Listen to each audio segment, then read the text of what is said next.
Works. I am trying for the first time to go live on both Facebook and Instagram. So hopefully the tech gods are on my side today, because I thought I might as well try it today. I am working from home today, as you might be able to see from behind me.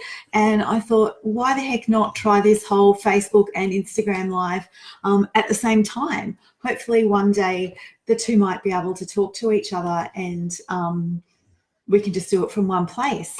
I'm sure there's apps for that. But anyway, for those of you that don't know me, my name is Kaya Hunter and I am a money coach. I help women create financial peace of mind. What I wanted to talk today about is credit cards and cover off, the good, the bad and the ugly, because there's certainly a time and a place to use a credit card and a way to use a credit card. But if you don't use them in the correct way, then they're not so good. So here goes. The good about credit cards. If you use them in the right way, they can be good. So, and when I mean use them in the right way, that is use them, pay them out in full every single month. Don't leave any residual debt at the end of the month. Pay them out in full. So if you're going to do that and you've got a home loan, you can put all of your income into your offset account, leave it in there for the month.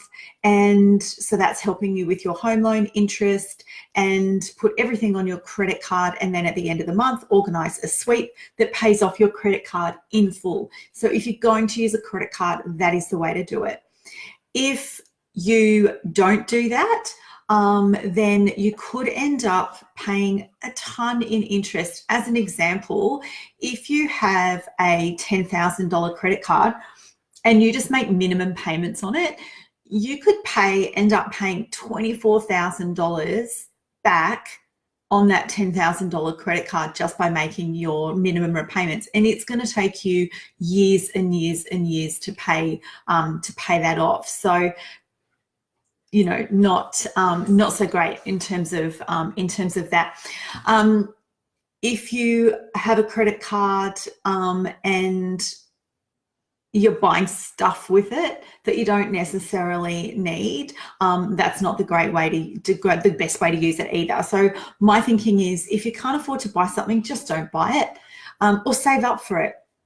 Don't use your credit card again unless you're going to pay it off in full at the end of every month. Also, don't use your credit card for emergencies.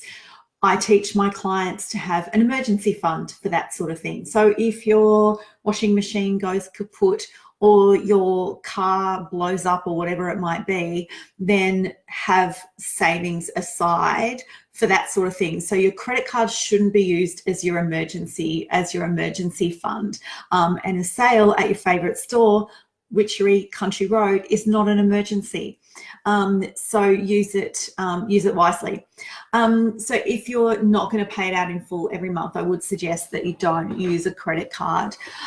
So look, I hope that helps. I have tried to stay out of credit card debt.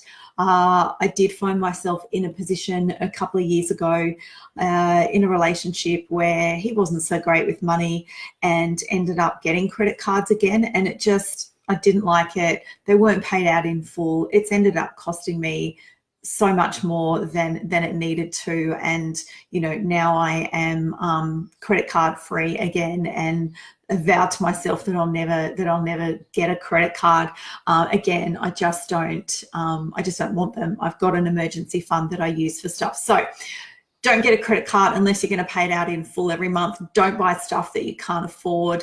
If you want something / need something, save up for it. If you've got an emergency, use your emergency fund to pay for that instead of a credit card. So there you have it, my tips on credit cards, the good, the bad and the ugly.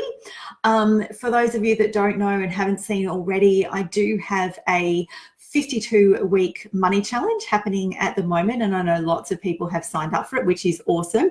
It's not too late. Your year can start any time of the year. It doesn't have to be January to December. So I'll pop the link below to my 52-week money challenge, and get on board with that. It's lots of fun. And that's it. If you've got any questions or comments, please pop them in below. If you feel this video might be of use to someone, please feel free to share it. This is Kaya Hunter Money Coach. Have a great day.